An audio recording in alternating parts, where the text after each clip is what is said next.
بسم اللہ الرحمن الرحیم۔ السلام علیکم عزیز طلباء، امید ہے آپ سب خیریت سے ہوں گے۔ عزیز طلباء و طالبات، آج ہم شامل نصاب سبق ملی وحدت کا خلاصہ تحریر کریں گے۔ جس طرح پہلی ویڈیوز میں آپ کو بتا دیا گیا ہے کہ خلاصہ لکھنے کے کچھ اصول و ضوابط ہوتے ہیں، آج ہم پہلے خلاصہ لکھنے کے اصول و ضوابط کو ایک دفعہ دہرائیں گے، اس کے بعد پھر ہم خلاصے کی طرف بڑھیں گے۔ تو عزیز طلباء، خلاصہ لکھنے سے پہلے ترتیب سبق کا خیال رکھنا بہت ضروری ہے، یعنی پہلے کی بات بعد میں اور بعد کی بات آپ پہلے بیان نہیں کر سکتے، اسی لیے ضروری ہے کہ سبق کا اچھی طرح مطالعہ کر لیں۔ خلاصہ لکھتے وقت غیر اہم باتیں خلاصے میں نہ آنے پائیں اور اہم چھوٹ نہ جائیں۔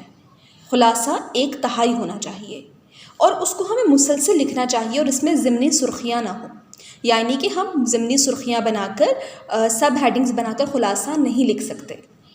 پیراگراف کی صورت میں، عبارت کی صورت میں البتہ لکھا جاتا ہے، جس طرح آپ کے سامنے ویڈیو میں نظر آ رہا ہے۔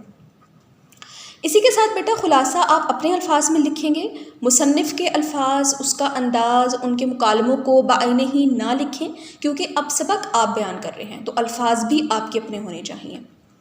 آپ کے بیان کرنے کا انداز بیانیہ انداز ہونا چاہیے، ٹھیک ہے؟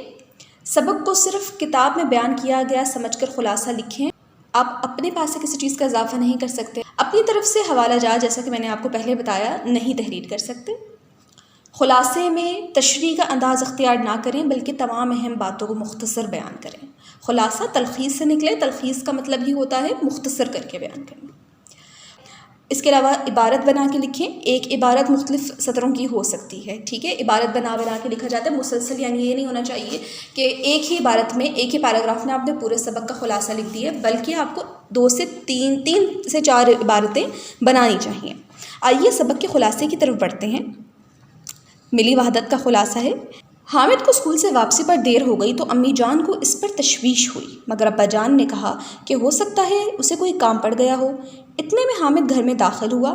ابو نے دیر سے آنے کی وجہ پوچھی تو حامد نے بتایا کہ راستے میں کالج کے طلباء اسرائیلی فوجیوں کے خلاف مظاہرہ کر رہے تھے جنہوں نے نہتے مسلمانوں کو شہید کر دیا تھا۔ کھانا کھاتے ہوئے حامد نے ابا جان سے پوچھا کہ اسرائیلی فوجی فلسطینی مسلمانوں پر ظلم کیوں ڈھا رہے ہیں۔ ابا جان نے کہا کہ میں تمہیں کھانا کھانے کے بعد بتاؤں گا۔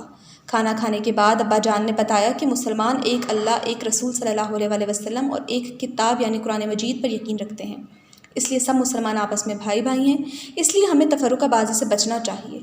یہ طلباء جو مظاہرہ کر رہے ہیں یہ فلسطینیوں پر اسرائیلیوں کے ہاتھوں ہونے والے ظلم کے خلاف احتجاج ہے، کیونکہ فلسطینی بھی ہمارے مسلمان بھائی ہیں۔ حامد نے پوچھا، ابا جان مسلمان تعداد میں 1 ارب سے زیادہ ہونے کے باوجود کیوں ظلم و جبر کا شکار ہیں؟ ابا جان نے بتایا کہ بدقسمتی سے ہم تفرقہ بازی کا شکار ہو چکے ہیں۔ پہلی جنگ عظیم کے بعد سب سے زیادہ نقصان مسلمانوں کی ملی وحدت کو پہنچا، چنانچہ بہت سے اسلامی مفکرین نے مسلم اتحاد کا نعرہ بلند کیا اور اس کے لیے ایک ادارہ قائم کیا جو معتمر عالم اسلامی کے نام سے مشہور ہے۔ اس کے علاوہ تنظیم عالم اسلامی بھی مسلمانوں کی تنظیم ہے۔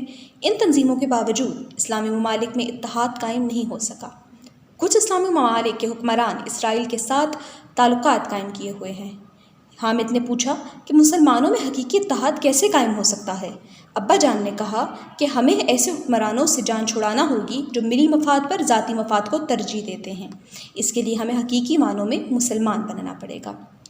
جی عزیز طلباء و طالبات، جیسے کہ خلاصہ بیان کرنے سے پہلے آپ کو اصول و ضوابط بتائے گئے تھے، اب آپ کو خلاصہ پڑھایا گیا ہے۔ اس خلاصے میں ان اصول و ضوابط کو مد نظر رکھ کے لکھا گیا ہے۔ امید ہے کہ آپ بھی جب خلاصہ لکھیں گے، کسی بھی عبارت کا خلاصہ اگر آپ کو لکھنے کے لیے آتا ہے، سب کا خلاصہ لکھنے کے لیے آتا ہے، تو ان اصول و ضوابط کو مد نظر رکھیں گے، ان ہدایات کو مد نظر رکھیں گے۔